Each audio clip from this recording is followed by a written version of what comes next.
ओम नमः शिवाय। कीमियागिरी में आगे बढ़ते हुए आगे जो मैंने बताया वो आप ध्यान से सुनिएगा, सोचिएगा, समझिएगा कि उसके पीछे क्या कहा गया है, उसका मर्म क्या था, तात्पर्य क्या था।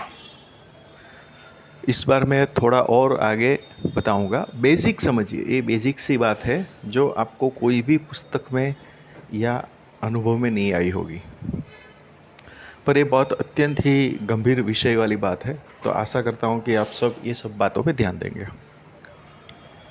एक संत श्री थे। पहले तो ये समझना पड़ेगा कि साधु क्या होता है, संत क्या होते हैं। पहले आप उसके बारे में थोड़ा अपने आप स्टडी कर लीजिएगा तो वो अच्छा रहेगा। तो संत श्री के यहाँ पे लगभग 2-3 बार हफ्ता ठहरना हुआ। उसकी ओर से आगता स्वागता जो भी और एक्सपेरिमेंट ये सब जो करना चाहते थे वो हो रहा था। क्योंकि मैं हर समय पे इस बात पे चौकन्ना रहता था उस टाइम पे, और आज भी रहता हूँ कि कहीं ना कहीं गलती ना हो जाए अपने से। तो वही एक इंसिडेंस उसी समय पे हो गया था। शाम का समय था, बहुत ही अच्छी तरह से वार्तालाप हो रहा था। सब लोग मुद्दे पे बात कर रहे थे, बस वही बात, कैसे कन्वर्ट होता है, क्या होता है। तो उसकी एक बात जान के बहुत ही आश्चर्य भी होता था और गुस्सा भी लगता था। और वो बार बार बोलते थे कि देखिए, स्वर्ण क्रिया या स्वर्ण बनाना, उससे ज़्यादा टफ तो आलू की सब्ज़ी बनाना है। ऐसी उसकी मैंने देखा बार बार ये बात वो दोहरा रहे थे। मैं इस बात से सहमत हूँ, क्योंकि देखिए होता क्या है, कोई भी चीज़ एक बार आ जाए तो फिर वो सबसे इजी है ना। कोई भी चीज़ हो, हम जब छोटे थे, आपको या हमको भी याद नहीं होता है, पर जब हमारे माँ बाप बोलते हैं कि तुमको एकड़ एक सिखाने में हमको बहुत टाइम लगा, उसके बाद तो तुम सब कुछ सीखे। तो वो जो एकड़ एक है हमें याद भी नहीं होता है। आज की डेट में हम एकड़ एक एकदम से लिख देते हैं, बड़े से बड़ा कैलकुलेशन भी कर लेते हैं। बस सेम घटना तो ये इधर भी है कि भाई अगर एक बार ये जो प्रक्रिया आ गई या एक बार बना लिया तो अपने आप वो उससे इजी कोई नहीं, कुछ नहीं होता है। एक ये बात समझने लायक थी। दूसरी बात एक ये थी कि थोड़ी देर हुए, लगभग 10 साढ़े 10 शाम को समय था, सोने ही जा रहे थे, तो एक बात छिड़ी कि भाई देखो, ये सिद्धि क्यों नहीं मिल रही है इतनी मेहनत करने के बाद। ये सवाल हर एक का होता है, जो उसका भी था, पर यहाँ पे ध्यान देने वाली बात है। उसने क्या पूछा कि भाई सिद्धि क्यों नहीं मिल रही है। तो वहाँ से जवाब आया, वो जो संस्कृत थे उसने बताया कि देखिए, आपने दीक्षा नहीं ली है। अभी दीक्षा में भी बहुत सारे प्रकार है, जो आप सब लोग जाते हैं उसमें भी मैं नहीं जाता, सिर्फ एग्जाम्पल दे देता हूँ। मंत्र दीक्षा है, मतलब गुरु दीक्षा है, ये मतलब बहुत सारी दीक्षाएं होती है। आप कौन सी दीक्षा में जा, पर यहाँ पे जो बंदा था वो तैयार हो गया कि हाँ मैं दीक्षा लेने के लिए तैयार हूँ। संस्कृत ने मेरे सामने देखा, मैंने बोला रुक गया, मैंने कहा रुक जाइए। तो बोले क्या हुआ, मेरे सवाल का जवाब दीजिए। तो बोलिए आपका सवाल क्या है। तो मैंने उसको ये पूछा कि ये कैसे पता चलेगा कि जो आप दीक्षा देने जा रहे हैं वो दीक्षा का मैं हूँ या मैं उसके लिए हकदार हूँ। यही बात मैं आपको दूसरी भाषा में समझाने की कोशिश करता हूँ। देखिए, हर एक प्रकार के अपने हिंदू धर्म में संप्रदाय है, ठीक है। कोई नाथ संप्रदाय से है, कोई अलग अलग संप्रदाय से, सब लोग हैं। उनकी अपनी अपनी एक वैष्णव संप्रदाय है। ऐसे उस सब लोगों की अपनी अपनी एक प्रथा है, प्रणाली है। क्योंकि अभी हम लोग मॉडर्न साइंस में आ गए हैं, तो हम कौन सी प्रथा से है, हम कौन से सिस्टम से है, वो हमें ही पता नहीं है। तो बात सही है, तो कहीं ऐसा ना हो जाए कि उल्टा पड़ जाए तो वो हंसने लगे। अभी ये बात आपको समझ में ना आई हो तो मैं फिर से बताता हूँ। पहले के समय में आपको पता होगा कि एक बंदा था, उसने 10,000 साल तक तप किया ब्रह्मा जी का।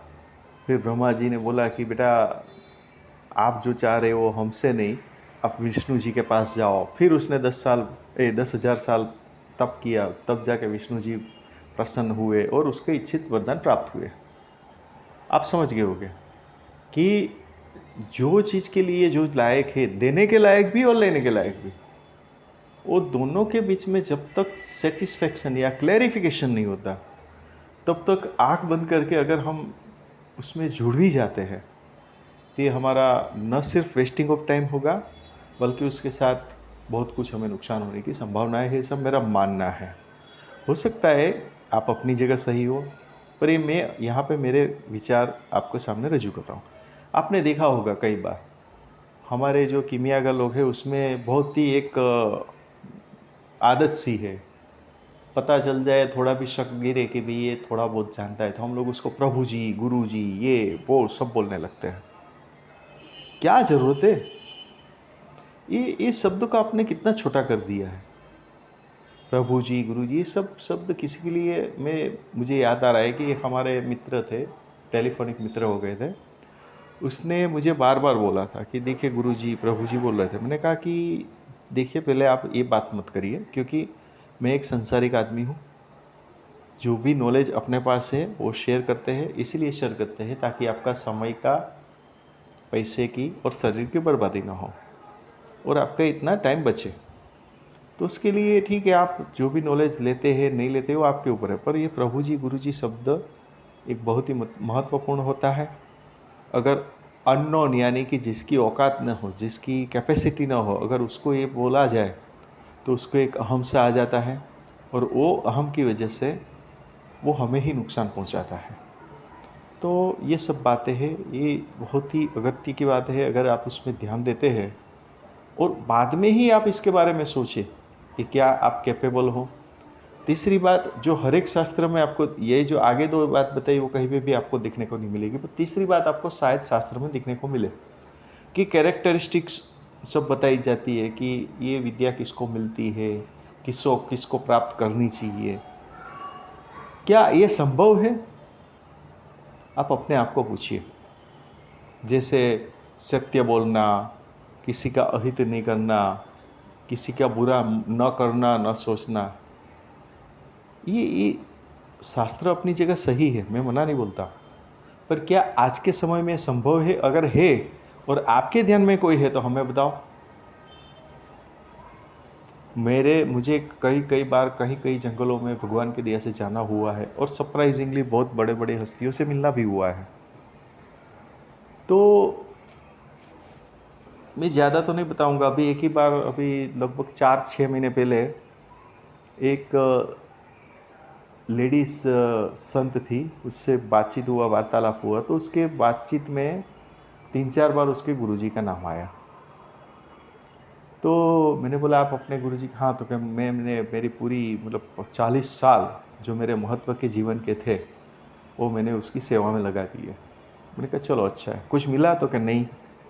मैंने बोला क्या बोला लास्ट में? गुरुजी ने क्या बोला? तो क्या हर बार जब भी बात होता था तो एक ही बात बताते थे, अभी तुम्हारा समय नहीं आया, अभी तुम्हारा समय नहीं आया। अब जब गुरुजी ने 40 साल के बाद भी यही स्टेटमेंट इस्तेमाल किया कि भाई अभी तुम्हारा समय नहीं आया, तो मैंने फिर सोचा कि अभी समय नहीं आया तो कभी भी नहीं आएगा। और मैंने गुरुजी को से अलग हो गई और जितना भी नॉलेज था उसी हिसाब से उसने अपना जो भी कार्य पर, उसके अंदर हम डिटेल में नहीं जाते, पर वो अपनी स्वतंत्र हो गई। ठीक है, अभी फिर मुद्दे पे आ जाते हैं। तो गुरुजी का यही होता है, अभी समय नहीं है। अभी जब समय आ जाएगा तो फिर गुरुजी की भी ज़रूरत नहीं है, गुरु सामने से आके देके जाएगा। तो ये बात भी आप याद रखो कि अगर आपको समय के सहारे ही चलना है तो फिर आप किसी के हाथ पैर मत जोड़ो। अगर हमारे किस्मत में होगा तो वो कोई भी बंदा आके हमारी कान पट्टी पकड़ के हमें सिखा के चला जाएगा।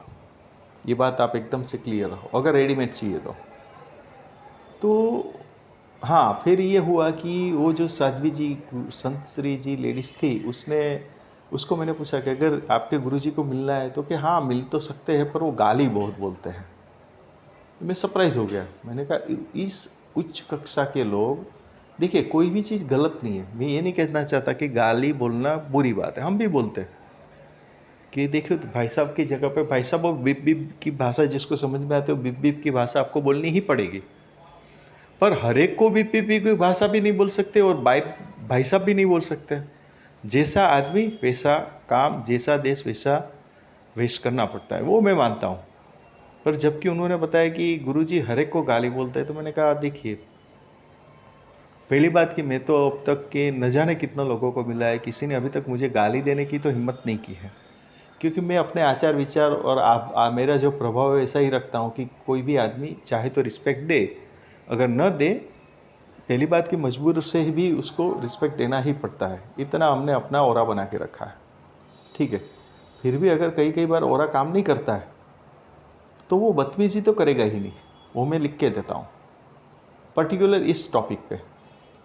तो उन्होंने बोला चलो ठीक है, फिर हमने उससे टेलीफोनिक बात की, फिर रूबरू मुलाकात हुई। पर कहने का तात्पर्य यही है कि गुरुजी बोले तो गाली बोलते हैं, या देख, तो कहने का तात्पर्य क्या है कि वो जो संस्कार की बात शास्त्रों में लिखी है कि ये विद्यावाल, ये अगर विद्या चाहिए तो ये चीज़ आपको नहीं करनी है या नहीं करना चाहिए, तो इसके बिल्कुल विपरीत परिस्थिति में सब कुछ देखने को मिलता है। बोलते हैं मांस मदिरा नहीं करने चाहिए, कैसे कैसे लोग हमने सुने भी है कि भाई वो तो मांस मदिरा पहले करता था, फिर भी वो सुवर्ण सिद्ध था। आज के समय में भी आपके ध्यान में भी बहुत लोग होंगे जो ये तीनों चीज़ करते हैं, मांस मदिरा और स्त्रीगमन, ये सब करते हैं लोग। तो शास्त्रों, देखिए यहाँ पे फिर वो आर्ग्यूमेंट या जस्टिफिकेशन देने की आप बिल्कुल ही कोशिश मत करना कि वो अपने पुनर्जन्म की कमाई इस्तेमाल करता होगा या अगले जन्म में उसको, वो सब फिलोसॉफिकल या शास्त्रों बातों पे अभी हमें बात नहीं करनी है। हम क्या कहना चाहते हैं कि आप ये जो कीमियागिरी के अंदर हम पढ़े हैं, तो इन फैक्टरों को ध्यान में रखते हुए इनमें से कैसे बचा जाए, वो ध्यान में रख के आप चलिए। मेरे कहने का तात्पर्य यही है। और फिर उसके बाद फिर आप जाके पारे को पकड़िए, गंध को पकड़िए, या कोई भी चीज़ जिसके ऊपर आपका विश्वास है उसको पकड़िए। उससे पहले मत पकड़िए, पहले इतना आप क्लियर हो जाओ जो अगले वीडियो में बताया वो और इस वीडियो में बताया वो। तो आशा करता हूँ कि आज का ये टॉपिक है वो अच्छा लगे होगा। समय मिला तो उसके ऊपर फिर आगे बात करेंगे। ओम नमः शिवाय।